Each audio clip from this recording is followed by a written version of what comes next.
I'm Dr. Clayton Greenway with healthcareforpets.com, and we're answering questions this morning.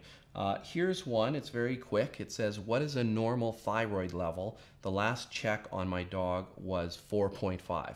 So when I get a question like this, it's quite interesting to me because this person should really know the normal range, because it's a veterinarian that obviously did this blood work, and they should have had a good conversation as to that information. And that's what I worry about when I read that question. First off is maybe they are not contacting their veterinarian or telling their veterinarian that they don't understand the numbers or what's going on. If anyone is ever in that situation, you've really got to tell your veterinarian that you need a little bit more, or that you don't understand something, just so that they know that they need to work a little harder at communicating with you. But basically, we do check thyroid levels on dogs, and they can get something called hypothyroidism.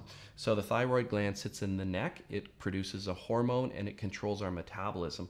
Dogs get an underactive thyroid gland for some reasons, and basically their metabolism can slow down, they can gain weight, they can be lethargic, they can lose hair, and you can supplement the thyroid with something called thyroxine, a synthetic hormone, so that it comes up into the normal range. Now, what's interesting about thyroid disease is you can have low thyroid numbers even when you have other things going on, like skin infections or a sinus infection or any type of thing.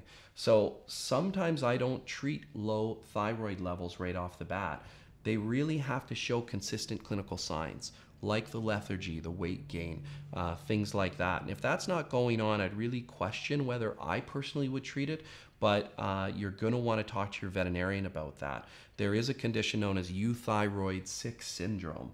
And what that is the thyroid gland is actually functioning normally, but there's a lower output of hormone because of something else going on in the dog's body. So you do want to do a full exam. You want to do other blood work to make sure everything's okay. And just to answer this specifically, the normal range of a thyroid level is every lab's going to be a little different, but typically it's about 7 to 47. This is sitting at 4.5, so it's a little bit low. So really I'd have to have that discussion as to what symptoms this dog is showing and whether it's worth going on thyroid medication or maybe even a trial first to see if there's a nice improvement, to see if we need to stay on that medication. Let's face it, if we can avoid medication, that's terrific. If it does really help the dog's quality of life, I think it's of great benefit. Thanks for sending the question in. I really appreciate it. Keep using our site, healthcareforpets.com, and where we're dedicated to your pet's health, and keep those questions coming.